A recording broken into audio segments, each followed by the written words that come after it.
Global Typhoon, Chairman TV. Weather update. Helping homeless people. Please subscribe.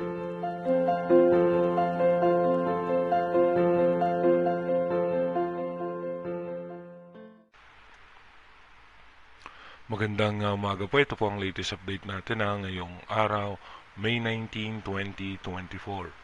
Patuloy ngang nakakaapekto sa ating bansa itong shear line dito nga sa may parte ng extreme northern Luzon at northern Luzon. Asahan naman natin yung easterlies ay patuloy na makakaapekto pa rin po yan sa ating bansa.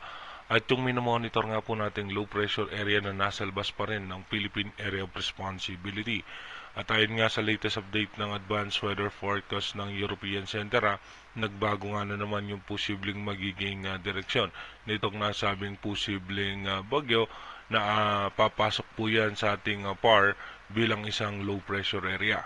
Dumako muna tayo sa ating rain map animation kung saan dito nga sa may eastern section ng Luzon may tsansa ng mga mahina at katamtamang pag-ulan lamang mamayang alas 10 ng umaga. Makulimlim na kaulapan sa parte ng Visayas at ilang bahagi ng Mindanao.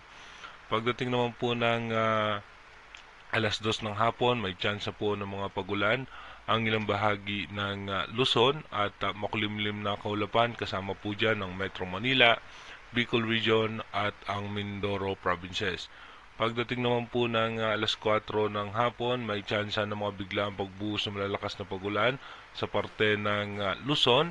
At kasama na rin po dyan itong western section ng Luzon sa may Bataan, Zambales, may tsansa ng mga mahina at katamtamang pag-ulan lamang. Maging sa may parte ng Bicol Region at Mindoro Provinces, may mga tsansa ng pag-ulan. Meron tayong posibleng localized thunderstorm sa parte ng Zamboanga Peninsula. Pagdating naman ng alas 6 ng gabi, tuloy-tuloy nga po asahan natin, makakaranas po tayo ng mga biglaang pagbuhos ng pag-ulan, pero pagdating nga po ng alas 10 ng gabi ay dahan-dahan ng ayos ang lagay ng panahon. Posibleng makaranas na lamang tayo ng mga isolated rain shower. Dumako na nga po tayo sa ating advanced weather forecast. Bukas nga po May 20, andito pa rin sa labas ng Philippine Area of Responsibility yung low pressure area. At pagdating nga po ng May 21, bahagyang kikilos yung ating low pressure area patungo nga sa eastern section ng Davao.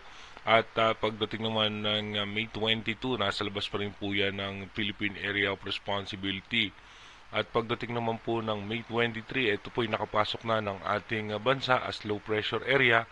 Pagdating naman po ng May 24, nasa eastern section po yan ng Caraga region.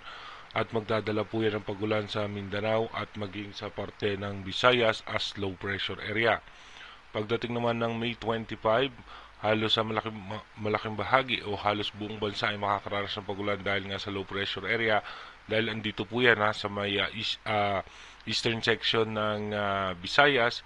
At pagdating ng May 26, ito mataas pa rin ang tsansa na mag-intensify into tropical depression. Diretso po yan sa parte ng Bicol region. At pagdating ng May 27, yung pinakasentro po niyan ay asa coastal water po yan ng Quezon bilang isang bagyo. At pagdating naman po ng May 28, dadaan po yan dito sa Aurora at lalabas po yan dito sa may Santa Ana, Cagayan bilang isang bagyo pa rin po. Kung mapapansin nyo nga po kung kahapon sa nilabas ng Advanced Weather Forecast ng European Center, ito ay mataas ang chance na mag-recurve habang andito pa lang sa may Central Luzon. Ngayon nga po, dadaan muna siya ng Visayas, dediretso po yan ng Bicol Region at posible nga dito sa may parte ng Quezon, lalabas po yan at papasok muli dito sa may parte ng Aurora at lalabas nga ng Cagayan Valley. Again, nakita natin, ito nga advanced weather forecast natin is a possible scenario pa lamang dahil malayo pa nga po yan, malaki pa rin po ang tsansa na magbago yan. Kahit dito nga po sa ating world prediction, mapapansin naman natin yung pagpasok ng low pressure area dito sa may parte ng Visayas at lalabas po yan sa may dadaan muna po yan sa may Bicol region, dediretso yan dito sa may parte ng Quezon at lalabas po yan sa karagatan ng Quezon, then dediretso po yan dito sa may Aurora at lalabas po ng Santa Ana, Cagayan. Again, inuulit po natin, ang ating advanced weather forecast is possible scenario pa lamang po yan. Malaki pa rin po ang tsansa na magbago yan. Manatili tayong tumutok sa ating advanced weather forecast para malaman natin yung mga posibleng sama ng panahon makakaapekto sa ating bansa. Mag-iingat po tayo palagi. God bless po sa ating lahat.